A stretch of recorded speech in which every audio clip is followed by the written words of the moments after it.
A humble grandmother standing next to her 8-year-old grandson carefully counts her coins to pay for her groceries. But the impatient cashier begins to humiliate her in front of everyone, throwing cruel words that cut like blades with each passing second. The weight of shame grows in her eyes as she struggles to maintain her dignity for the sake of her grandson. What no one notices is that, just behind her, in linea, a discreet man wearing a black jacket is watching everything with a serious gaze. And what he does next is so unexpected, it will leave you in tears before we continue the story. Let us know where you're watching from. If you enjoy stories like this, subscribe to the channel, because tomorrow at 12:30 p.m. we have another special story waiting for you. The sun was shining brightly, but a gentle breeze softened the warmth as Mary walked with Liam toward the grocery store. Her clothes were modest, worn from years of use, but always immaculately clean. Liam's small, confident hand held hers tightly. His year-old eyes sparkling with curiosity and innocence, he gazed around in awe at the store's towering shelves filled with goods he rarely had the chance to take home. Mary examined each price tag, carefully choosing items as if every decision was critical. In the cart were only the essentials: a bag of rice, a carton of milk, and a loaf of bread, simple necessities she knew she could afford. Meanwhile, Liam's attention was drawn to the vibrant packaging of sweet sand cookies, his excitement evident as they walked past the cookie aisle. Mary hesitated, her eyes locked onto a familiar package, a box of chocolate cookies with a blue and white label. Her chest tightened at the sight, the memory of Emily, her daughter, flooding back. Emily always bought that exact box for Liam. Emily had passed away 2 years ago in a sudden car accident that left the family reeling. Mary Barr had time to grieve. She had to stay strong for Liam. The promise she made to Emily still echoed in her mind, daily to care for Liam and give him as much happiness as possible, even if it meant sacrificing her own well-being. "Grandma, these are Theone's. Mom used to get me. Can we get them?" Liam asked, his eyes lighting up with joyful remembrance. Mary felt a lump rise in her throat, something about the look on his face made all her struggles seem worth it. But she also knew her budget, it was already stretched thin. After a moment of hesitation, she picked up the box and placed it gently in the cart. Emily's voice seemed to echo in her mind, urging her to keep Liam's smile alive, even if it came at a personal cost. "Of course, sweetheart," she said with a warm smile, masking her internal worry. Then a narrator interjected empathetically, like a silent observer. Mary was resilient. She'd lost her daughter, faced financial hardships, and adjusted to a simpler life, yet she never let Liam feel the weight of her burdens, living on a modest pension. And with limited resources, every trip to the grocery store was an exercise in balance. Necessity versus indulgence, essentials versus a small spark of joy. But no matter what, saying no to Liam's hopeful smile felt impossible. Mary calculated the coins in her pocket as they approached the checkout, silently fearing they might not be enough. She would do anything to keep Liam's smile, but she wasn't prepared for what would happen next. Mary approached the checkout counter cautiously, trying to remain calm. She carefully placed her few items on the counter, while Liam, excited, held the package of cookies with both hands. "These are the cookies Mom always used to buy for me," Liam said with a smile, looking up at Mary Brad. The cashier appeared tired and annoyed. He glanced at Mary and her cart, and his expression shifted when he noticed the small pouch of coins she pulled from her bag. He let out a loud, exaggerated sigh, ensuring everyone around noticed his impatience. "Coins, seriously? This isn't a bank, lady," he said, crossing his arms. His voice carried an irritated tone that only made Mary's discomfort grow visibly. "Easy." Mary began counting her coins with trembling hands. Liam looked back and forth between his grandmother and the cashier, sensing the tension, but not fully understanding what was happening. Brad continued, his remarks completely indifferent to their impact. "You couldn't count these at home before coming here and holding everyone up," he said, shaking his head as he glanced at the growing line of customers. "Folks, I hope you're comfortable. This is going to take forever." Murmurs began among the customers, and Mary felt her face flush. She tried to quicken her pace, but her hands trembled even more under the pressure. "I'm sorry," she murmured, barely audible, as she continued counting. Brad let out a sarcastic laugh and threw out, "Another jab? Sorry, doesn't cut it, lady. Maybe next time bring a card like normal people." A man in the line tried to step in. "Hey, that's unnecessary. Let her pay at their own pace." Brad responded with a cynical smile. "You're welcome to come here and count these coins yourself, buddy. Meanwhile, I'll try to keep the line moving." Liam lightly tugged on Mary's sleeve, noticing her tension. "It's okay. Grandma, don't be sad," he whispered softly. Mary simply nodded, trying to maintain her composure as she counted the remaining coins. Mary realized she didn't have enough coins to pay for all the items. Taking a deep breath, she tried to hold back tears. She looked at Liam, who was still holding the package of cookies. With a shaky voice, she said, I think we'll leave the cookies. Just the other items, please." Leah, understanding what was happening, forced a smile in an attempt to lighten the situation. "It's okay, Grandma. I wasn't really in the mood for cookies anyway," he said, his small voice filled with tenderness. Mary's heart broke. Liam's words were an effort to protect her, but she knew how much it cost him. Brad grabbed the cookies disdainfully and set them aside. Finally, he said, rolling his eyes, "Maybe now we can finish this line." Looked at the customers behind Mary and added, with a sarcastic smile, "Thanks for your patience, folks. Not everyone knows how to shop properly." A few muffled chuckles echoed, while others remained silent, visibly uncomfortable with the scene. Brad then added, as if addressing Mary but clearly wanting everyone to hear, "It would be so much easier for everyone if people were a little more prepared when they come shopping." Mary tried to ignore the comment, continuing to count her coins, but her fingers shook more than ever. Liam held her hand tightly, trying to comfort her. Brad, noticing her reaction, couldn't resist one last jab. "This isn't charity, ma'am. If you can't pay, maybe you should think twice before grabbing things you can't." Afford. At that moment, a tall man in a black jacket and dark sunglasses stepped forward. From the line, he slowly removed his sunglasses, revealing a serious, focused gaze. His presence was impossible to ignore. "That's enough," he said, his deep voice echoing through the store. His calm but firm tone silenced the entire line. Everyone turned to look at him, including Brad, who now seemed to realize that his actions had been witnessed. It was time to step in as Mary struggled to finish counting her coins. Brad didn't hold back his sarcastic remarks. "Maybe it would be easier if she came back another day when she has actual money," he said, glancing at the customers behind her as if expecting applause. "After all, no one here has all day." Mary kept her head down, not responding, but Liam clutched the package of cookies tighter, his wide eyes darting between Brad and his grandmother. The boy sensed something was wrong but didn't know how to help. "Seriously, ma'am," Brad continued, his tone even sharper. "Do you think you have unlimited time here? Other people are waiting to pay. If you can't afford everything, maybe you shouldn't take so much." The tension in the air was palpable. Some customers murmured in disapproval of Brad's behavior, while others simply watched in discomfort. That's when the tall man in the black jacket and dark sunglasses stepped forward in the line. He had been observing the scene for a while, his sharp eyes fixed on Brad. When Brad made another sarcastic comment, the man finally spoke up. "Do you always treat your customers like this? Or is today just a special occasion?"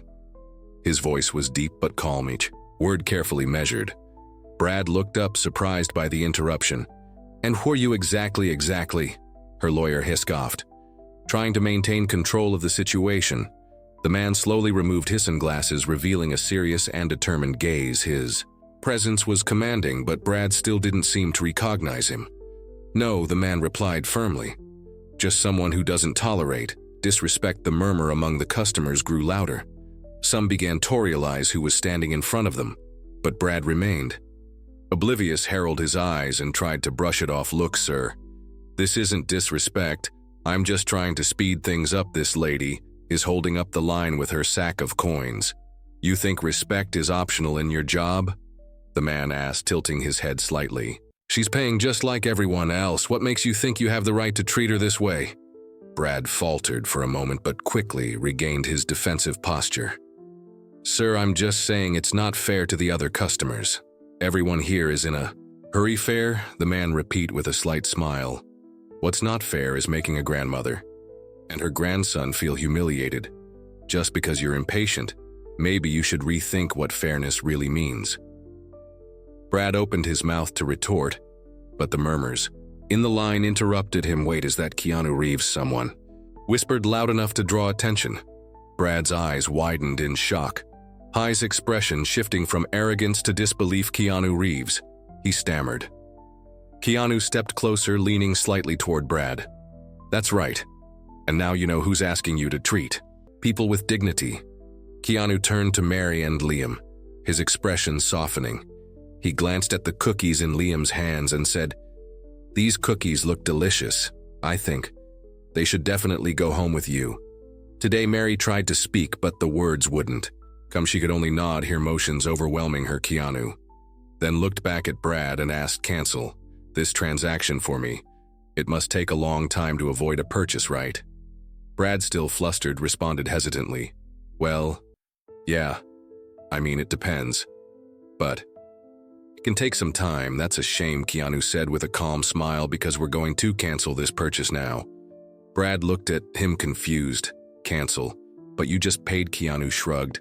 "I did, but I have a better idea. Let and make another purchase, a real loan.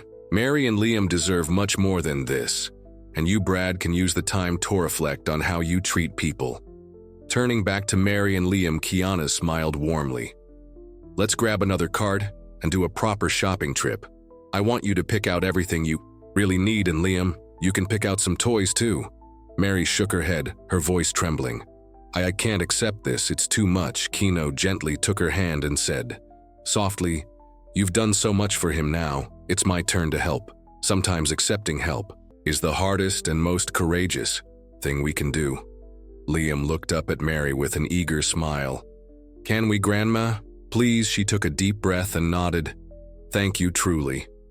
From the bottom of my heart, Keanu grabbed a cart and began leading them down the aisles. Mary hesitated with each item, but Keanu encouraged her, "Take what you need. Don't worry about the price. Let's make sure you and Liam are set for a while."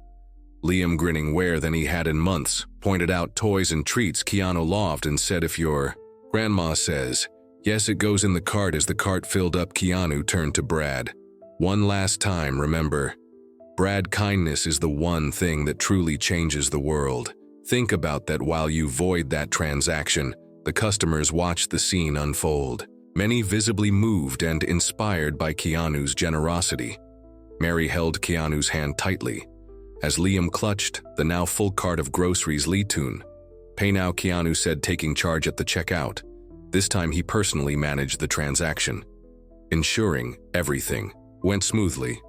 Keanu Reeves guided Mary and Liam to the checkout counter, where a cart brimming with groceries, clothes, toys, and essentials awaited them.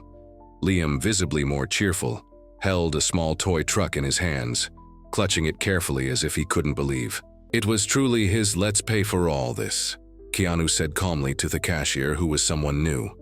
After Brad had been sent to reorganize the stockroom, the new cashier, visibly moved by the scene, quickly completed the transaction. Mary, her eyes still glistening with tears, held on to Keanu's arm, looking at him with a mix of gratitude and disbelief. "This is too much, Keanu. I'll never be able to repay you for this." Keanu looked at her warmly and replied, "It's not about repayment, it's about helping when we can. You've done so much for Liam, now it's my turn to give something back." Customers still in the store began clapping with some shouting words of encouragement. "This is incredible. He's not just a movie star, he's a role model. Bravo, Keanu." An elderly woman approached Mary, taking her hand gently. "My dear, you deserve this. What a beautiful gesture he's made. Take good care of that boy. Andre, remember, you're never alone." Mary thanked her, still emotional, while Liam looked at Keanu with admiration shining in his eyes. "Thank you, sir. You're like a real-life hero," he said. Keanu knelt to Liam's eye level, smiling as he replied, "You know, Liam, real heroes are the ones who take care of the people they love, just like your grandma does for you every day."